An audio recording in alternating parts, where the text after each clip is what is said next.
Welcome to Hindi time. ఈ రోజు మనం ఈ వీడియోలో 10th క్లాస్ న్యూ సిలబస్ లో ఫస్ట్ లెసన్, ఇది ఏపీ సిలబస్, మారిన ఏపీ సిలబస్ బాగా గుర్తుపెట్టు. ఫస్ట్ లెసన్ సాఖి, కవి కబీర్ దాస్. దీనికి సంబంధించిన పోయమ్స్ అనేది వీడియో పంపించాను నేను. ప్రతి పదానికి మీకు తెలుగు మీనింగ్ ఉంది. ఆ పోయమ్స్ అనేది మీరు జాగ్రత్తగా వింటే లెసన్ మీకు చాలా ఈజీగా అర్థమైపోతుంది. లెసన్ అర్థమవుతేనే క్వశ్చన్ ఆన్సర్స్ అనేవి అర్థమవుతాయి. జాగ్రత్తగా వినండి. ప్రతి పదానికి తెలుగు మీనింగ్ పంపించాను నేను. ప్రతి పోయం అనేది ఎక్స్ప్లెనేషన్ చేశాను. అది చూడకపోతే ఆ వీడియోస్ అనేది తప్పకుండా చూడండి. అప్పుడు మీకు క్వశ్చన్ ఆన్సర్స్ అనేవి చాలా ఈజీగా అర్థమవుతాయి. ఓకేనా? లెసన్ పేరు చూడండి, సాఖి. సాఖి అంటే మీనింగ్ అని చెప్పండి. నేను మీనింగ్స్ లో పంపించాను మీకు. సాఖి అంటే ప్రత్యక్ష జ్ఞాన్. చూడండి, లెసన్ పేరు సాఖి.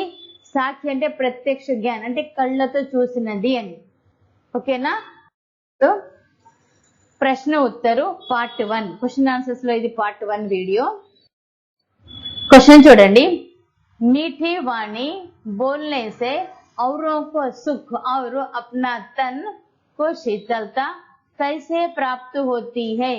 మనం మాట్లాడే మాటల వలన మనం చాలా మధురంగా మాట్లాడాలి, కఠోరంగా మాట్లాడకూడదు. మనం మధురంగా మాట్లాడితే ఎదుటి వాళ్ళకి ఎలా ఫీల్ అవుతారు అనేది ఈ క్వశ్చన్ ఆన్సర్ లో ఉంటుంది. జాగ్రత్తగా వినండి. ఇప్పుడు మీఠీ వాణి ప్రభావశాలి హోతీ హై అంటే మనం మాట్లాడే మధురమైన మాట అనేది చాలా ప్రభావితం చూపిస్తుంది ఎదుటి వాడి పైన, మన పైన కాదు. ఇసీసే औरों को सुख और अपने तन को शीतलता प्राप्त होती है. దీని ద్వారా ఇతరులకు సుఖం అంటే సంతోషం కలుగుతుంది, మనం కూడా ప్రశాంతంగా ఉంటాము. శీతలత అంటే ఇక్కడ కూల్ గా అంటే ప్రశాంతంగా ఉంటాము. అంటే మనం మాట్లాడే మాట అనేది ఎదుటి వాడిని బాధను కలిగించకూడదు, సుఖాన్ని సంతోషాన్ని కలిగించాలి. అలా కలిగిస్తే వాళ్ళు సుఖంగా ఉంటారు, హ్యాపీగా ఉంటారు, మనం సుఖంగా హ్యాపీగా ఉంటామని కబీర్ యొక్క ఉద్దేశము. మీఠీ బోలి बोलने से मन का అహంకార్ దూర్ హో జాతా హై. మనం తీయగా మాట్లాడితే మన లోపల ఉన్న అహంకారం అనేది దూరం అయిపోతుంది. మీఠీ మీఠీ బోలి బోల్నే సే మన్ కా అహంకార్ దూర్ హో జాతా హై. మనసులో ఉన్న అహంకారం అనేది పోతుంది. మన్ శుద్ధ హోతా హై. మనసు అనేది నిర్మలంగా తయారవుతుంది, పవిత్రంగా తయారవుతుంది. మనసులో ఎలాంటి కుట్ర కానీ ఈర్ష్య కానీ అలాంటివి ఏమీ ఉండవు.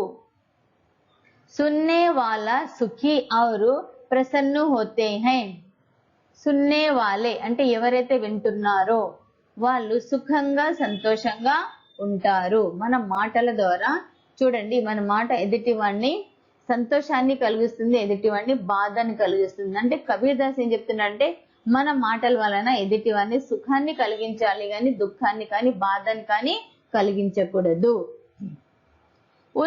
ఉన్కే మన్ సే క్రోధ్ ఔర్ గుణ. గుణ అంటే ఈర్ష, కోపము. ఇక్కడ కోపము హేట్ చేసే భావాన్ని గుణ అంటారు. భావ్ దూర్ హో జాతే హై.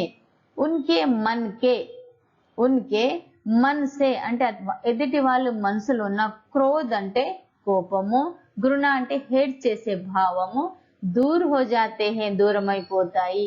మీఠీ వాణి బోల్నే సే మన్ మే కటుతా ఈర్ష ద్వేష భావ్ నహీ హోతే హై. మనం చక్కగా మధురంగా మాట్లాడితే మన మనసులో చూడండి కటుత, ఈర్ష, ద్వేష భావ్ నహీ హోతే హై. ఇలాంటి ఈర్ష ద్వేష భావాలని మన మనసులో ఉండవు.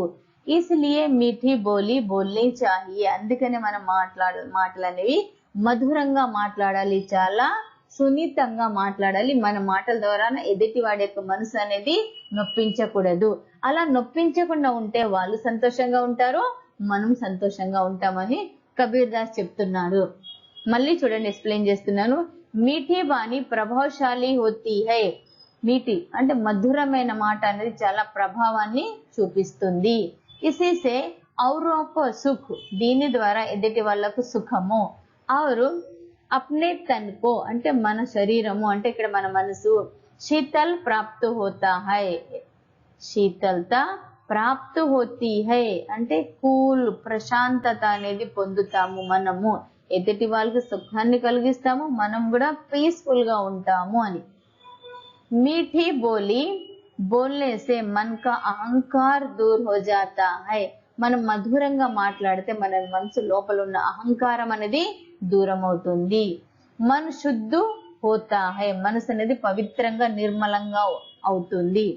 సున్నే వాలే సుఖీ और ప్రసన్న హోతే హై, ఎవరైతే వింటారో వాళ్ళు హ్యాపీగా సంతోషంగా ఉంటారు. उनके मन से क्रोध और घृणा भाव दूर हो जाते हैं.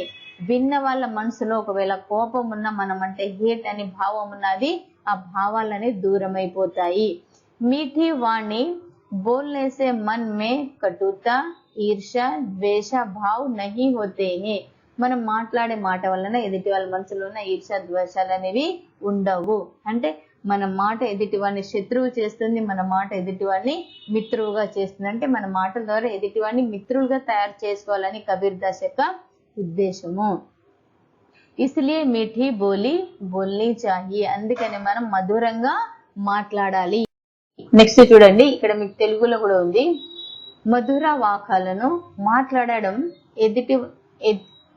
ఇతరులకు ఆనందాన్ని, మన శరీరాన్ని చల్లతనాన్ని ఎలా తెస్తుంది అనేది క్వశ్చన్.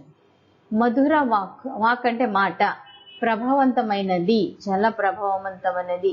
దీని వలన ఇతరులకు సంతోషము, మన శరీరాన్ని చల్లతనము కలుగుతాయి. దీని వలన మనసులోని అహంకారము తొలగిపోతుంది, మనసు నిర్మలం అవుతుంది. వినేవారు సంతోషిస్తారు. మధుర వాక్కు మాట్లాడే వారికి పట్లనున్న కోపము మరియు ద్వేషము తొలగిపోతాయి. మధుర వాక్కు కలిగి ఉండడం వలన ఈర్ష్య ద్వేష భావాలు ఉండవు. అందుచేత మధురంగా మాట్లాడాలి అని తెలుగులో ఉంది. తప్పకుండా చదువుకోండి, మీకు అప్పుడు హిందీ అనేది చాలా ఈజీగా అర్థమవుతుంది. ఇంకో question, Deepak దిఖాయి దేనే per Andhiyara కైసే మిట్ జాతా high. దీపం రాగానే చీకటి అనేది ఎలా మాయమైపోతుంది అనేది క్వశ్చన్. చూడండి, దీపక్ దిఖాయి దేనే పర్ అంటే లైట్ రాగానే అంధియారా చీకటి కైసే మిట్ జాతా హై ఎలా మాయమైపోతుంది అనేది క్వశ్చన్. వెరీ వెరీ ఇంపార్టెంట్, జాగ్రత్తగా వినండి. सखी के संदर्भ में दीपक से तात्पर्य ज्ञान के प्रकाश से है. దీపక్ అంటే ఇక్కడ జ్ఞానము, దీపక్ అంటే ఏంటిది జ్ఞానము. और अंधियारा से तात्पर्य अज्ञान से है. अंधियारा అంటే అజ్ఞానము, దీపక్ అంటే జ్ఞానము, अंधियारा అంటే అజ్ఞానము. जिस प्रकार दीपक के जलने से चारों ओर अंधकार मिट जाकर प्रकाश फैल जाता है. చూడండి, దీపక్ కే జల్నే సే దీపాన్ని వెలిగించడం వలన చారో ఓర్ నాలుగు వైపులా అంధకార్ చీకటి మిట్ కర్ తొలగిపోయి ప్రకాష్ ఫైల్ జాతా హై వెలుతురు వస్తుంది. దీపాన్ని మన లైట్ వెలిగించిన వెంటనే మీకు కూడా తెలుసు నాలుగు వైపులా వెలుతురు వచ్చేసి చీకటి అనేది మాయమైపోతుంది.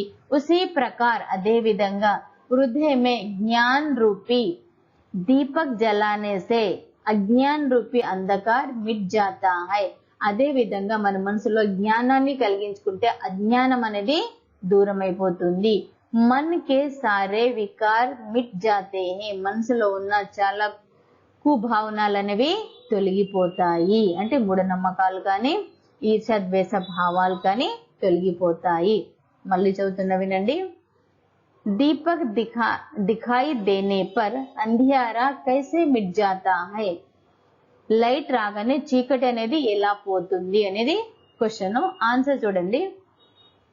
సాఖీ కే సందర్భ మే దీపక్ సే తాత్పర్య అంటే అర్థము, మీనింగు. జ్ఞాన్ కే ప్రకాశ్ సే హై. దీపక్ అంటే జ్ఞానము. और अंधियारा से तात्पर्य अज्ञान से है. अंधियारा అంటే అజ్ఞానము. जिस प्रकार दीपक के जलने से चारों ओर अंधकार मिट जाकर प्रकाश फैल जाता है। దీపాన్ని వెలిగించడం వలన నాలుగు వైపులా ఉన్న చీకటి అనేది పోయి వెలుతురు వ్యాపిస్తుంది। उसी प्रकार అదే విధంగా हृदय में अज्ञान रूपी दीपक जलाने से हृदय में ज्ञान रूपी दीपक जलाने से अज्ञान रूपी अंधकार मिट जाता है। అదే విధంగా మన హృదయంలో జ్ఞానాన్ని కలిగించుకుంటే అజ్ఞానం అనేది దూరం అయిపోతుంది।